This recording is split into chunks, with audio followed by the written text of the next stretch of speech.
Hello everyone and welcome to a bit of a different video today. So I quite often get asked one way or another why I still play War Thunder, because there are a lot of downsides about that game and I won't deny them. But I still do play it, I still do enjoy it, still really like playing it with friends, and so I thought I'd put together a short little video just kind of explaining what the positives are with War Thunder and why I keep coming back to the game again and again, despite everything.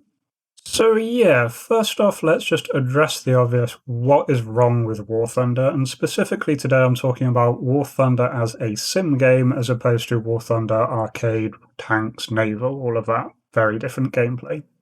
So I'd say the big thing that's wrong with War Thunder, and this is true across all game modes, is the grind. War Thunder is kind of infamous for its grind, and rightly so. It starts off absolutely fine, you can go through the first few levels in really no time at all, but then it gets worse and then just becomes painful. And I'm not just talking about the grind for free-to-play players, I also just mean the grind for absolutely everyone. Whether you're playing for a premium account or not, it just becomes really intolerable at higher levels.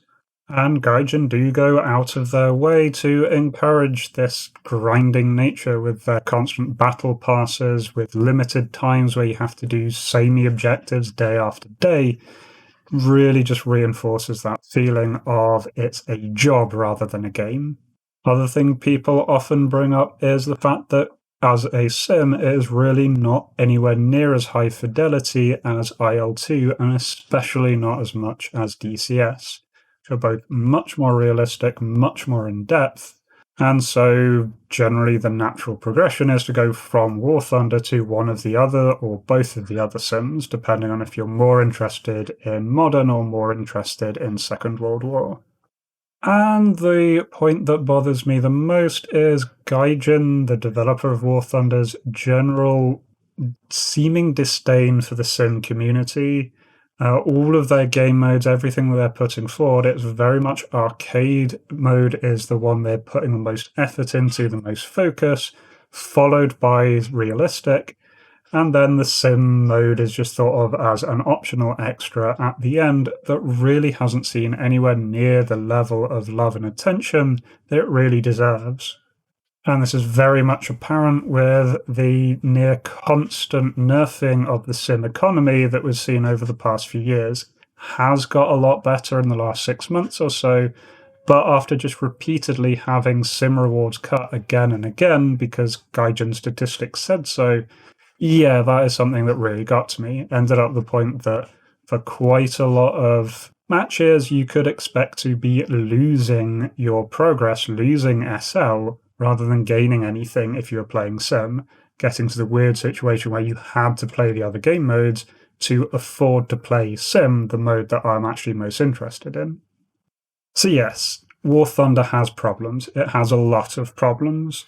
But as I said, I still come back, I still post videos, I still do have a blast playing this game, and I just wanted to outline a few points that I think make War Thunder stand up and still hold its own, even with the other big competitors out there like IL-2 and DCS.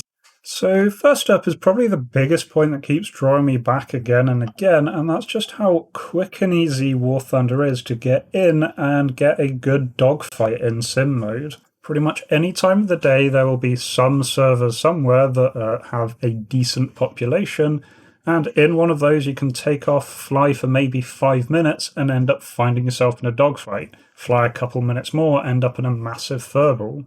It's just really satisfying if you just want something nice and quick to jump into, get into the action, and just get some good fun dogfighting done.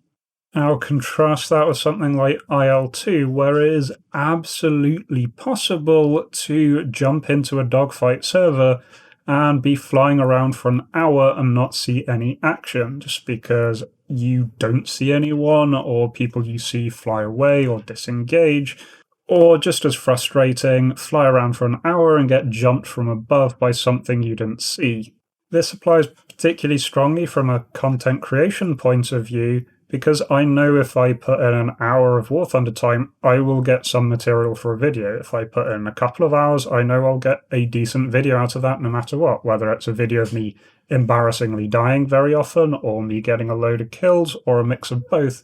There is going to be action.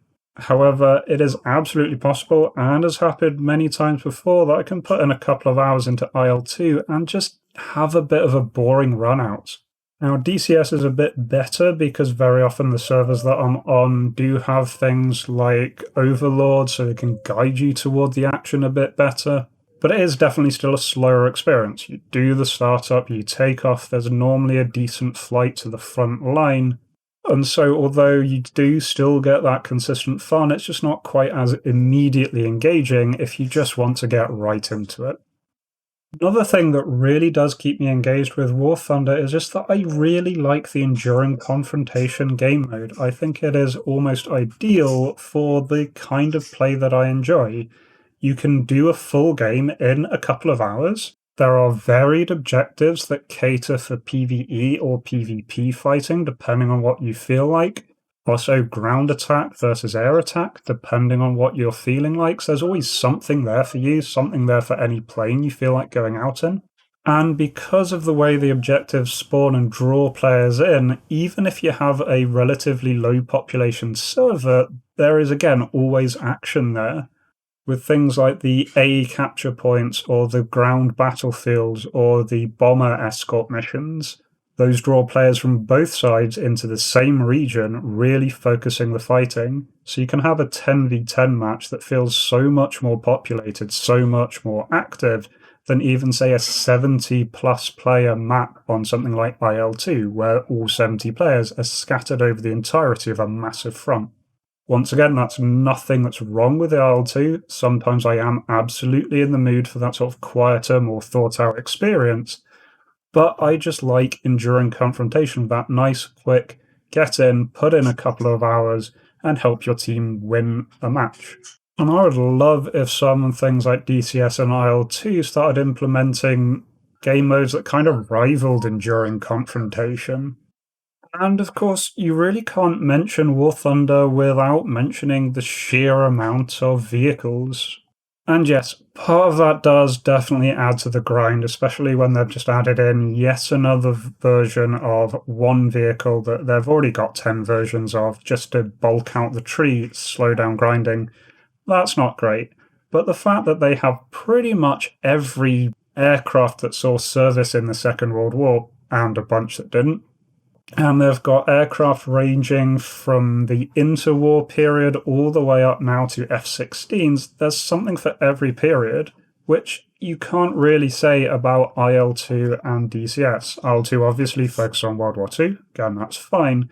They have been really reluctant about moving theatres. Love to see zeros in IL-2, but right now we just keep getting very negative responses. I can absolutely jump in a zero on War Thunder. And so just the fact that you've got all of these different planes, there's always something there I feel like playing, whether I want to go really early war, sort of biplane era style, or if I want to do very late World War II, there's stuff there for me. And really, whichever nation, I mean, you've got France, Italy, even Israel now, countries that very often are underrepresented or just not represented in other sims, they have entire trees here. There is just so much to pick from. And the final thing is something specific for VR users, and that it really is just the VR implementation in War Thunder is amazing for a flight sim. Now, it certainly has been choppy in the past, and this is big asterisk time of current recording, because it might change. In the past, VR optimization has changed between patches, but right now, VR is in a really, really good state for War Thunder. You don't have to mess around, it's just plug it in, launch it in VR, and it works really very well. My current machine, which I'll soon be upgrading, but right now the one I use is pretty old, it still manages to crank out nice, smooth frames with a G2 headset. Something that I had to really struggle with to get IL-2 giving me reasonable frames. And DCS, just multiplayer VR, nope, not at all. My computer would catch fire. So it's really nice just having a nice, trouble-free, smooth experience out of the box with performance that matches games that have been dedicated to VR from the get-go, things like VTOL VR.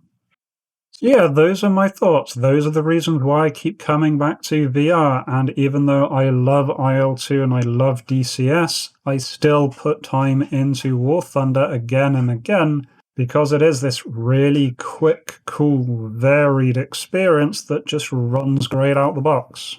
Now, War Thunder is far from perfect. I would absolutely love if Gaijin made an effort and put some love into this game mode that they've really been ignoring for a long time now. I think it really could be made to be absolutely competitive with DCS and IL-2, but will Gaijin do that? I honestly don't know. I hope so, really hope so, because this is something that could be amazing that they're just not really taking advantage of. But please do let me know what you think. If you agree with me, if you disagree with me, if you still play War Thunder, if you've moved completely onto a different sim, if you've never played War Thunder, if you hate War Thunder, please just let me know down below. And either way, I'll keep doing videos. DCS is still going to be my favorite, but I'm sure I will keep coming back to War Thunder time and time again, just because it really does scratch that itch like no other game can. Anyway, I hope to catch you in future videos. Until then, remember to be kind to yourself and everyone else. Cheers!